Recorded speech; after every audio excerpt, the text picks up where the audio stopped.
Hello! Good morning everyone! For today's video guys, magluluto tayo ng isda na may sabaw. So naghiwa na ako ng kamatis, sili, sibuyas. Instead of luya, yung bawang na lang ang ilalagay natin kasi wala na tayong luya.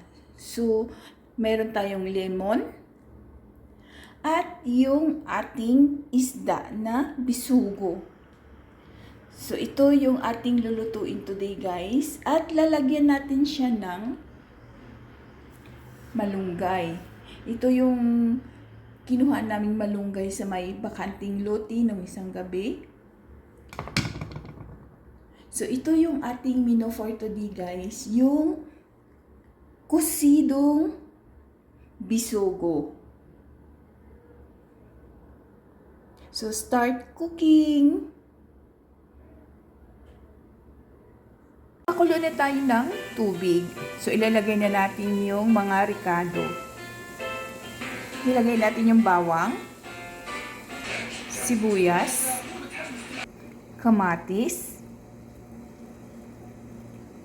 at yung ating sili. So, magpakuluan natin siya guys. Pakuluan natin siya at hintayin natin kumulo ng 5 minutes. At ilalagay na natin yung isda. At timplahan natin siya guys. Lagay natin ng paminta. At yung ating pampasarap, magic sarap. Konti lang. Takpan muna natin siya. Ayan na guys, kumulo na yung ating pinakuloang mga ricados. So ilalagay na natin yung isda.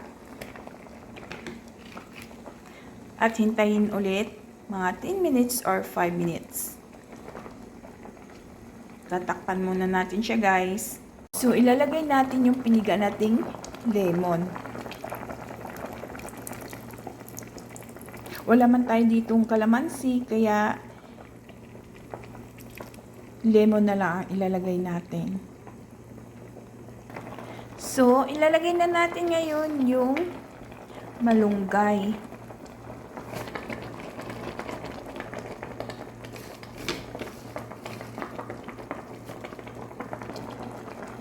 So, ayan na guys. Nilagay na natin yung malunggay. Tatakman natin siya ulit at hintayin maluto yung ating malunggay. Ayan na guys. Luto na yung ating kusidong bisugo. So, kakain na tayo guys. Start eating. Usually guys, yung bisugo, palagi ko lang yung piniprito.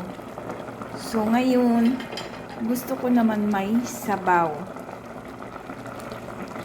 Try nyo magluto guys. Masarap siya.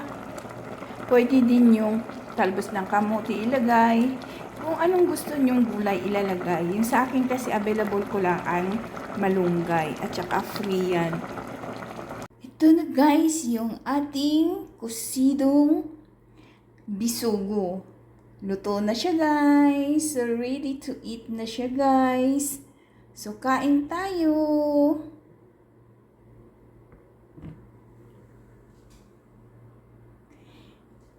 Kain tayo guys. Thank you for watching guys. Ito yung ating kusidong bisugo.